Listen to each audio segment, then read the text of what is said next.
Cookies, cookies, cookies, cookies. We go When you cookie want something eating special and fun for any occasion, get cookies. That's right. The Great American Cookie Company in the Paddock Mall, Ocala will make a delicious, fun-filled delight just for you. You might notice that I said fun and delicious more than once. That's because I can't say it enough. The next time you're at the mall, be sure and stop by or call 352-237-2557 to place your order. Cookies, cookies, Yum. cookies, cookies. We go cookie eating cookies. The Great American Cookie Company.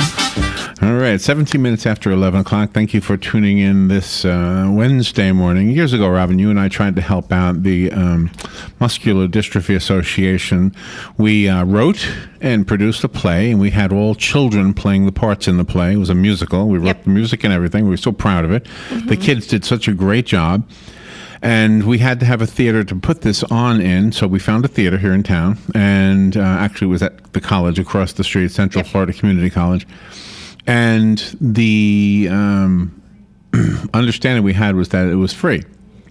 Mm-hmm. And it was not free. It was like a $600 bill that we had to pay after the fact. We raised about $500 by selling tickets to the play that we did. So we were very happy. $500 to muscular dystrophy. We were disappointed because we were hoping it would have been $5,000. Yeah. But still $500, and it was very, very cool. Then we get the bill for $600. It was like, oh my gosh. We had already sent the $500 to muscular dystrophy. Now we got to... Well, there was a guy called, what was his name? Percy Ross. Percy Ross. He used to have an article in the newspaper, and he was a millionaire, billionaire, whatever he was, and he was giving away his money. Mm-hmm. If you would ask. And he had to pick and choose, who he was going to give his money to. And so I wrote to him, and I said, Dear Mr. Ross, this is the story. We don't want any of the money. All we want you to do is if you can contact the school and send them a $600 check and get them off our backs, then at least we will feel like we gave something to muscular dystrophy. Of course, we did. But it was almost like we would have been better off just, giving the money for the rental to the muscular dystrophy. They would have had $100 more, which doesn't sound much to a millionaire. But our next guest wants to talk about giving. I love that. We have a theme. When your joy comes from giving, you can never be disappointed. Tim McCarthy is our guest. He's the founder of Workplace Media. He's the founder of Raising Canes. We'll find out what that is. He's the recipient of the Fisher Alumni Community Service Award and was named an Ernst and Young Entrepreneur of the Year. He's got a book called Empty Abundance, Finding Meaning Through Mindful Giving. Good morning, Tim McCarthy. How are you? Wow, he sounds like a great guy. Hi, Larry. How are you? You sound like a great guy. Oh, thanks. Oh, that's who I was talking about, wasn't it? Yes. I'll fool you. I know. It's on radio, so I figure I better fool you. That's funny. Well, you sound laid back. Where are you? I'm in Ashtabula, Ohio, where I live and where I was raised some 62 years ago. Are you a billionaire? Oh, goodness, no. No. About a 50 millionaire. Oh, goodness. Just a pauper. So the question that was in my prep material says, why aren't more millionaires and billionaires giving to help the world? As a non-millionaire, I would say, well, then they wouldn't be millionaires. Oh, goodness, no. That's not true. Okay. It's not an either-or. Well, you know that. In fact, really? The wonderful story you just told with Robin was a perfect example of that. It doesn't matter how much you're given or how much it mattered that you guys cared enough to do the play and are still PO'd about not getting that extra $100 for the cause. Yeah, exactly. Right? And thank you for abbreviating PO.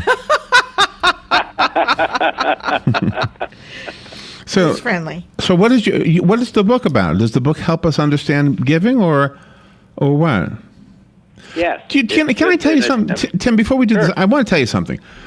In doing a radio show for as long as we have, this is what I think I've figured out. That listeners are on average the everyday guy, the guy who's not a millionaire, and lady, and they will step up to the plate every single time there's a cause. The difference is stepping up to the plate means $20. $20 is not easy for a lot of people to put into a bucket. Right. But they'll take they'll make that sacrifice. That $20 is a big deal for them. Never get recognized, but when thousands of people do it, it makes a huge difference. And so I think I think so many people are giving already. Do you know? I think America is a very giving place. True, and it's so well said when you use that. In fact, that's where. So the short answer to your great question is the book, and in fact my life since what they like to call the liquidity event, which is what they called the day I sold my business in '07. So my life in the book is simply about whether it's $20 from your wonderful listeners. We even have a little campaign called 5 minutes or $5, where at our website we give people ideas on how to give time or money in small increments or large. That's what it's all about. Is just and of course the great punchline, which you two know, is that it's selfish. So I do what I do because it really makes me feel good. It's the ultimate. It's the ultimate paradox. It's the positive karma. Yeah. It is. Yeah, I think so. And it's hard for people to understand this. This is a biblical principle. This is a Hindu principle. I think every religion understands the law of reciprocity. Absolutely right. There are people out there, when they hear about salaries that the top people make at corporations and things like that, they always cringe and they're always ready to downplay them, and they say, well, why do they need to make so much money? Why aren't they giving more? Things like that. But people are giving. I mean, they have created businesses. Those businesses need workers. They create jobs. But there's still that time. There's still that moment that they give to people, and they don't make a show of it. They do that incognito sometimes, and other times they hold events so the community can become involved. And one of those one of the best things that the events can give are those smiles from the people, knowing that they're helping others just by attending. Indeed. It's so what you both have said is a thing I believe so firmly in, and that is, whether it's a workaday person, the millionaire or the billionaire, there's a certain group of them, like Warren Buffett and Bill Gates, with their giving pledge, which they now have over 100 billionaires irrevocably committed to giving more than half their fortune to charity. Or whether it's the 5 minutes or $5 person that comes to mindfulgiving.org and figures out a way to do something. It's just the definition of the person. It's not white or black. It's not this extreme or that extreme. It's the definition of the people. By the way, I just want to point out Robin's daughter-in-law is named Charity, so she'll give you the address after the show.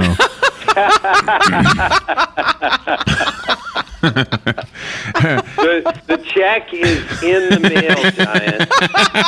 Giant, how did you know that? You must have done research on us.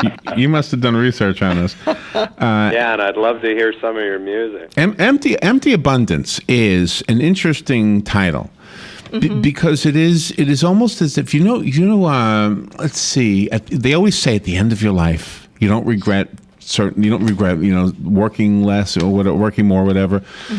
The richest people at the end of your life are the ones who truly had a life filled with love, a life. It sounds corny in a way, but those are truly the richest ones on that last month, that last day. So. Sure. So empty. I wish I'd have spent more time at the office, right? On your deathbed, That's right. So empty abundance is plentiful. Plentiful. What would be the opposite? Empty abundance, plentiful absence, or plentiful, whatever. Plentiful absence sounds good. Yeah, I mean, I have plenty, even though I've got nothing. It's kind of weird. Well, here's the reason why that ties in so well, Larry, to the and why I like the title so much, which was given me by my wife, by the way, Alice. Is in America we have such phenomenal abundance. I mean, at all levels.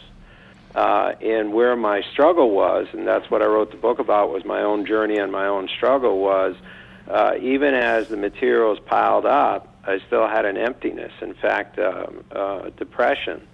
And so that's what the book tries to work through, is that whole idea of, it's abundance all around you and still you feel empty. What's up with that? So I'm not trying to criticize Robin Williams for committing suicide, but I want to use him as an example, and I'm going to do it apologetically in a very simplistic way. I'm apologizing. I don't want to make any assumptions about depression. I know it's a serious thing.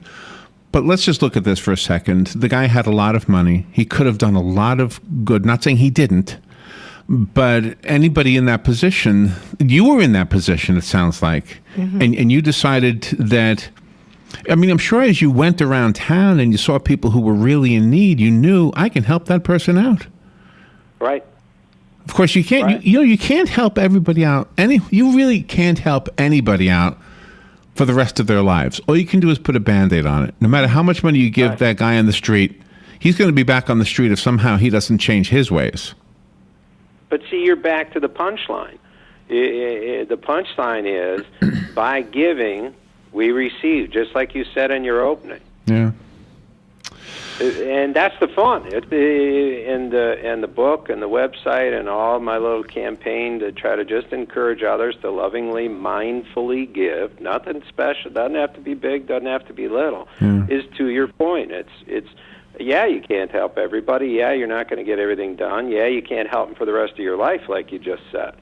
But you could sure feel great about one action in one moment that you might do today. Yeah. And you can also help the children growing up realize that too, because even though they're children, they learn by example. They see their parents give, and then maybe they'll get some money for their birthday or for Christmas, and they'll see one of those canisters in a store or something and say, "Ooh, let me give, like my nickel or my dime that I got as part of my gift," and that's really the best thing.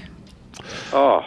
By far. I imagine Charity's got that in her, right? That's right. She does. She's a giver, too. Empty Abundance is the book. Real quickly, Tim, what are you having for lunch? Oh. Cottage cheese and tomatoes. What? What are you having? Out of season tomatoes. Out of season tomatoes. All right. Well, I can't believe you asked me that. What? It's at the end of the season up here in Ohio, so I want to get my last tomatoes in. Well, and I have a different motive. I want to eat like a millionaire. So today, out of season tomatoes for my lunch, I'm going to say to Robin, "Look at this. I'm eating like a millionaire." That's right. Great talking with you guys. You're fun. You're fun, Tim. Thank you for what you're doing. I really, truly think the message that you've delivered today is absolutely a very important one, and I think most people get it. I just think more people need to get it. So, Dynamite. Well, the wonderful person who answered the phone asked for a copy of the book, so I'm sending it to you guys tomorrow. All right. Well, thank you so much, Tim. I appreciate that. And anytime you're in Ocala, come into the studio. I'll do it. I'm sure they would love to sell you some ads, by the way. Don't tell them. Thank you, Tim. That was fun. Thanks, I'm having out of season tomatoes for lunch. Thank you, Tim. Bye-bye. We'll be right back. Here's what you may have missed on the John Tesh Radio Show. Avoid fried food during the flu season. It's loaded with unhealthy saturated fats which suppress our resistance to infectious disease. So instead of fried, go for food that's steamed or grilled. We should all get in the habit of carrying a package of alcohol wipes when we travel and cleaning every surface near our seat before we start touching anything. Next time you need to calm your frazzled nerves or beat back a case of the blues, try this. Eat some cantaloupe. Intelligence for your life on the John Tesh Radio Show. Don't miss this stuff. Do you have areas that have started sagging or drooping? Is what you're looking at not quite the same as it was years ago? Are there enhancements you've been putting off? Is there serious damage you need fixed? Then call on us, Damage Control Services, when your roof is sagging and the drywall is drooping after a storm, or your home just needs some enhancements. From damage repairs to new construction, Damage Control Services is here to help. Here are today's headlines from the source WOCA. Detectives with the Sumter County Sheriff's Office are investigating an alleged rape of a 76-year-old woman by her own family member inside an assisted living facility in the Villages. The alleged sexual assault of the woman happened Monday at the Serenades by Sonata Memory Care Facility located on Parr Drive. A spokesperson with the Sumter County Sheriff's Office said the 72-year-old suspect is a family member of the victim. Shelley Eston, a spokeswoman for Serenade,